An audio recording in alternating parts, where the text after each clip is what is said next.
إنه لقرآن كريم في كتاب مكنون لا يمسه إلا المطهرون تنزيل من رب العالمين.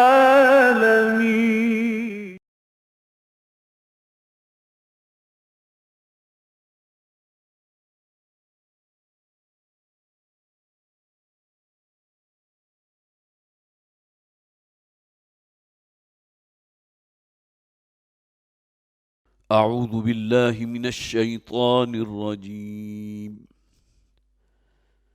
بسم الله الرحمن الرحيم. وإذا قيل لهم تعالوا يستغفر لكم رسول الله لووا رؤوسهم ورأيتهم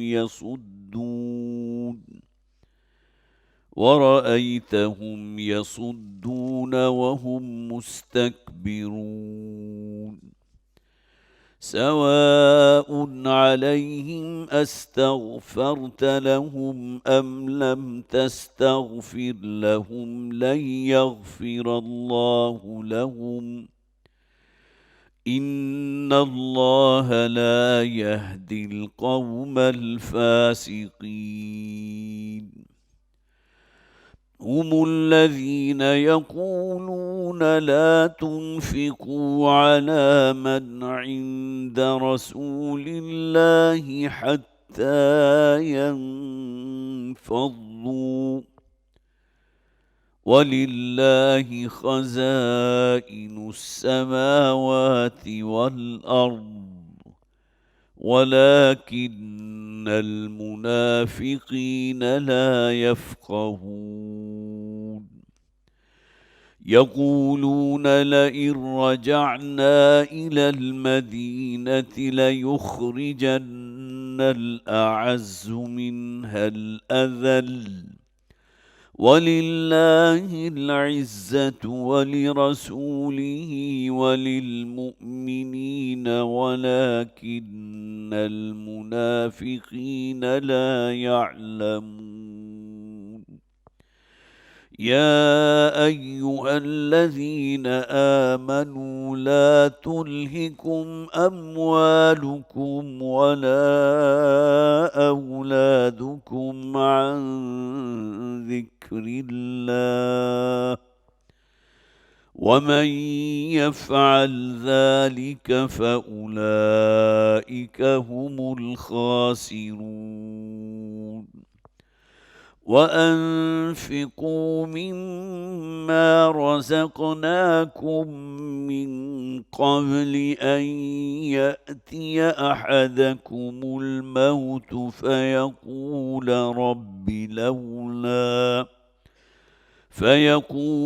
رب لولا أخرتني إلى أجل قريب فأصدق وأكن من الصالحين